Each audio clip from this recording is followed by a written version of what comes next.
Ναι, καλησπέρα σας. Φροντιστήριο γερμανικών εκεί. Μάλιστα. Μια ερώτηση παρακαλώ. Ταχύρυθμα κάνετε? Ναι. Όχι, όχι, ευχαριστώ. Το πτυχίο δεν με ενδιαφέρει, όχι. Ευχαριστώ. Ευχαριστώ πολύ.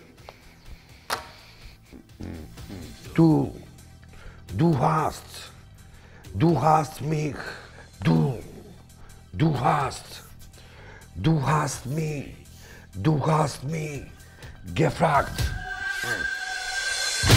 5η 30 Μαΐου, Ολυμπιακό Στάδιο.